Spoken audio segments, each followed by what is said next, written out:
Gucci, Gucci 2 times, say it 2 times. Gucci, Gucci 2 times, say it 2 times. Gucci, Gucci 2 times. So have you heard about this? Brand new polling shows what the American people think of the media's coverage of the president. Hint, it's not great. And a group of House Democrats are calling for President Trump's impeachment today. Party leaders, though, say, wait, they do not want to go down that road, whether this will go anywhere or if it will further divide the Democrats. We'll talk about it. Stay close. Nearly every month that President Trump has served in office, Americans have witnessed some sort of violation of our values, our civil liberties, and access to opportunities, and he has broken the law.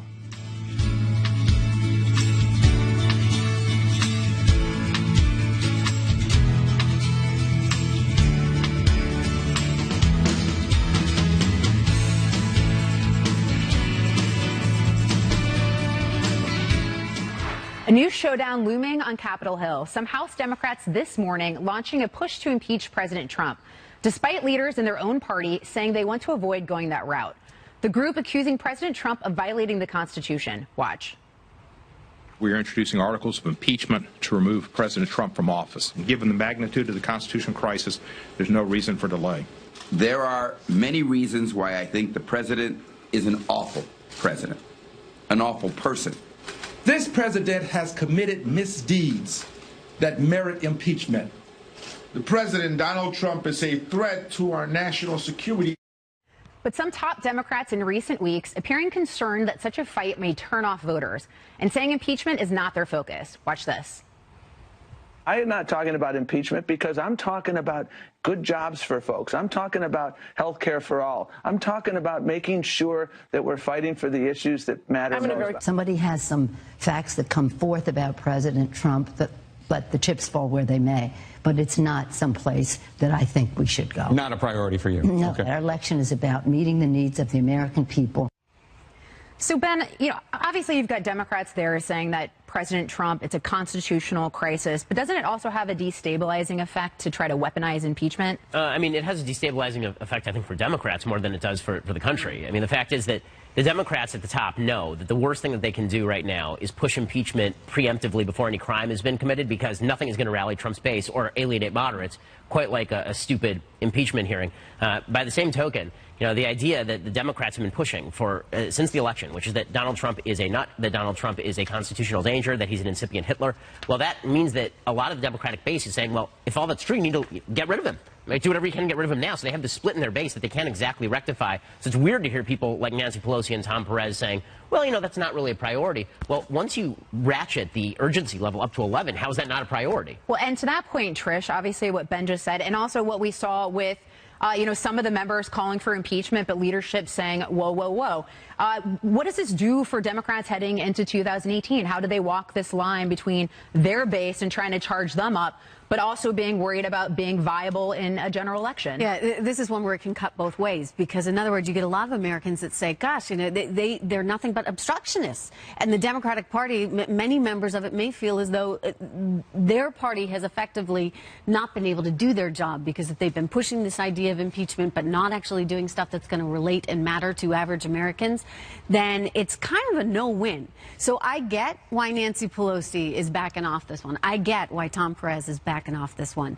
I don't think they gain anything. Nonetheless, as we talk about this splintered group, the Bernie Sanders, Elizabeth Warren, that wing of the party may want to continue pushing it, but it's going to make it more challenging for Democrats. I attended an event this week, the Glamour Women of the Year Awards, and one of the recipients was Representative Maxine Waters, and she took her time on stage to say that she wanted to impeach the current president in part of her acceptance speech for her award.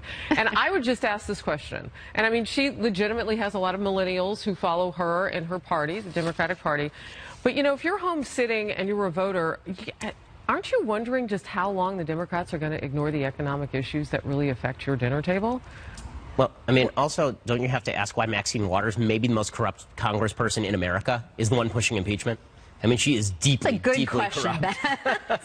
If somebody should be impeached, it's Maxine Waters. We'll just let that one sit. Yeah. That's wow. But no, you left the couch speechless. No, but I think when it comes to Democrats, so every day we have a soundbite like Chuck Schumer, and look, we're kind of all agreeing with Nancy Pelosi here, right? You got to pick your battles so we know when people know when to really listen. And perhaps that's to Nancy Pelosi's point. Like, let's pick your battles and put the American people in the focus point here. Well, exactly. But Ben, real quick, what's the message? What is the reality here, though? Let's say Democrats take back the House.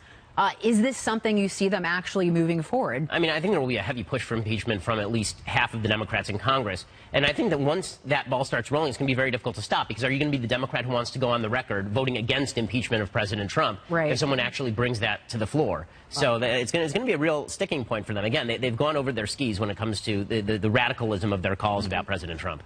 Well, brand new polling on President Trump's ongoing back and forth with the mainstream media. We'll show you how America is reacting to the way the president is being treated. You don't want to miss it. You cannot buy, no matter how much money you have, billions of dollars if you access it, you can't buy class. You can't teach that. That's something you cannot teach, and I think that is something that this president is jealous about.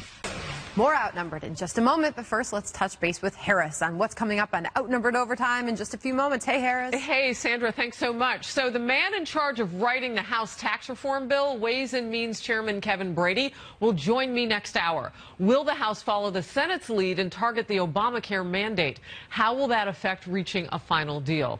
And after a marathon grilling of Attorney General Jeff Sessions yesterday, two of the congressmen who questioned him will join me as well, Republican Trent Franks and Democrat Eric Swalwell, on what's next for the Attorney General Sessions.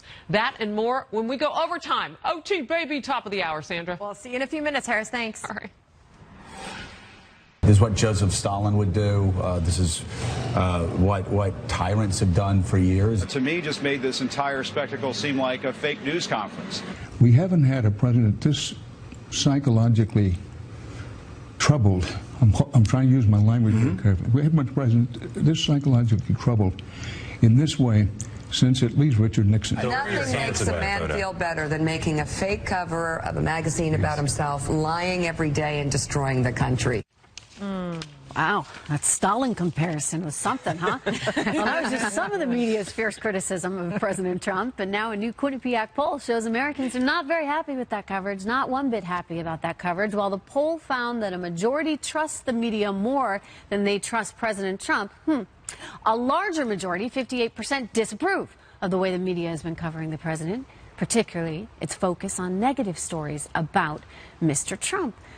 It's interesting. I think that people have kind of gotten their number. What do you think? I think people are correct on both counts, actually. I think that they are right, that the media are completely unfair to President Trump, and they say things that are not true, and they spin narrative around a grain of truth, and the narrative itself won't be true. I think that President Trump's unfortunate tendency is to call things fake news that aren't actually fake news, and that throws it back in the court of the media. So I think both polls are true. I think people can say the media sucks at their job, and they can also say the media sucks at their job, and still President Trump doesn't tell us the truth enough. So I think that all of that can consistently be true. But I think that's part and parcel of the fact that Americans right now basically hate every institution.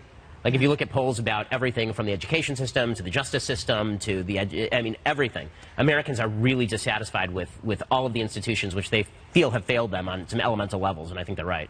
Yeah, they're over it. Yeah, and you have someone like John Dickerson, host of Face the Nation, who had said that the distrust in media is earned. You know, the media has earned the right for voters to distrust them. And I think look no further than the New York Times running an article about Senator Bob Menendez, who is literally on corruption trial right now without mentioning, I think it was a single time, that he was a Democrat. I mean, so if you want to look for media bias, look no further than that.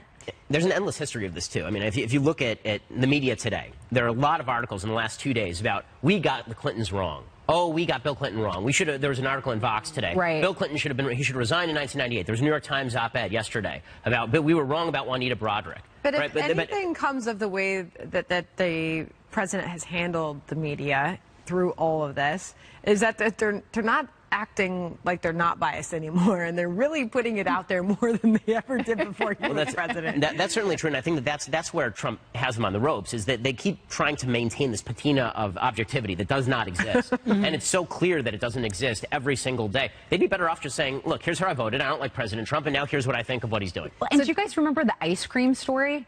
There was like literally running a story about how many scoops of ice cream the president gets and other people not getting 2 scoops. It's like fish food story in Asia, right? Well, this speaks ice cream's delicious. I don't blame what the poll also got at, Lisa, which is that 53% of Americans are saying that the media just focuses too much on negative stories. And so, I mean, to your point, it can be as simple as an ice cream cone. If it's a negative story about the president, they're in. Well, and the president, he hits on this a lot when he tweets out about the economy. You're not going to hear this in the media. He often tweets about the unemployment rate being at a 17-year low, the stock market being at an all-time high. To be fair, you don't hear that a lot in the mainstream. No, you don't, unless you watch Fox Business. Because we